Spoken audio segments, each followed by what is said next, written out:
Alright guys, how we doing today? So just got back picking this up. We have got a total of 8 servers. 1, 2, 3, 4, 5, 6, 7, 8. 8 servers, a storage array, computer, and a screen and keyboard for server rack. Missing a couple pieces there. Okay, but this beast on top is I didn't even notice it when I was there. It's IBM.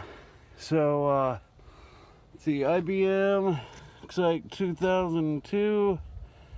U.S. government users restricted. Okay, so yeah, let's get this in here, and we've got a video coming. Catch you in a minute.